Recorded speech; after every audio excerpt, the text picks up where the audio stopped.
জনগণের সমর্থিত সরকার সমাজের মধ্যে শান্তি স্থিতি নিশ্চিত করা প্রধান দায়িত্ব।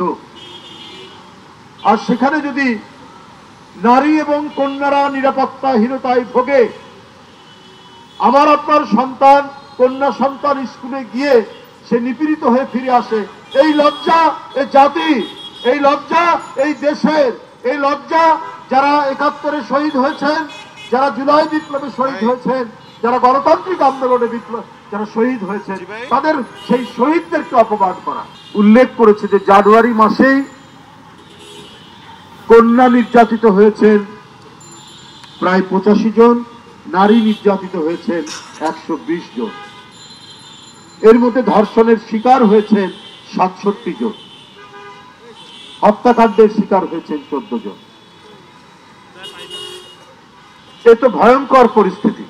এটা মহিলা পরিষদ তার মাসিক প্রতিবেদনে দিয়েছেন। কিন্তু বর্তমান এক রক্তক্ষয়ী মহা বিপ্লবের মধ্যে দিয়ে জুলাই আগস্টের বিপ্লব সম্পন্ন হয়েছে।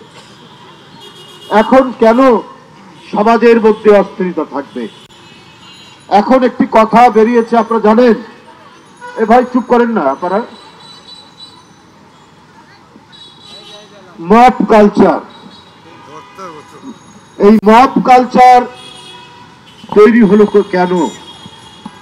আজকে অন্তর্বর্তীকালীন সরকার তো সকল গণতন্ত্রকামী রাজনৈতিক দলের সমর্থিত সরকার।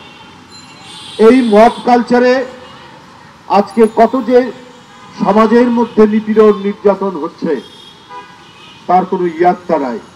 কত নারী এবং কন্যা শিশু নিপীড়িত হচ্ছে, এর স্ট্যাটিস্টিক্স যা আছে তা অল্প। মহিলা পরিষদ তার মাসিক প্রতিবেদনে উল্লেখ করেছে যে জানুয়ারি মাসেই কন্যা নির্যাতিত হয়েছেন প্রায় ৮৫ জন, নারী নির্যাতিত হয়েছেন ১২০ জন।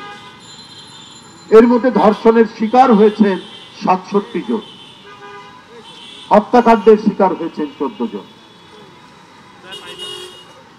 এ তো ভয়ঙ্কর পরিস্থিতি। এটা মহিলা পরিষদ তার মাসিক প্রতিবেদনে দিয়েছেন। কিন্তু এটাই শেষ নয়, সংখ্যাটা আরো বাড়বে। কেন এই পরিস্থিতি চলছে? এটি জনগণের সমর্থিত সরকার সমাজের মধ্যে শান্তি স্থিতি নিশ্চিত করা প্রধান দায়িত্ব।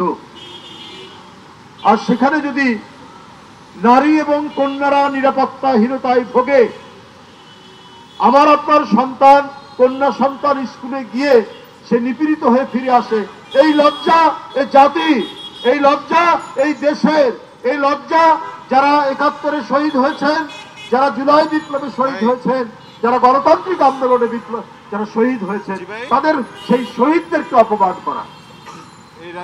কেন দুষ্কৃতিকারীরা আধিপত্য বজায় করবে সমাজের রন্ধ্রে রন্ধ্রে? তাহলে সরকার কিসের জন্য? ঢাকা বিশ্ববিদ্যালয়ে একজন ঢাকা বিশ্ববিদ্যালয়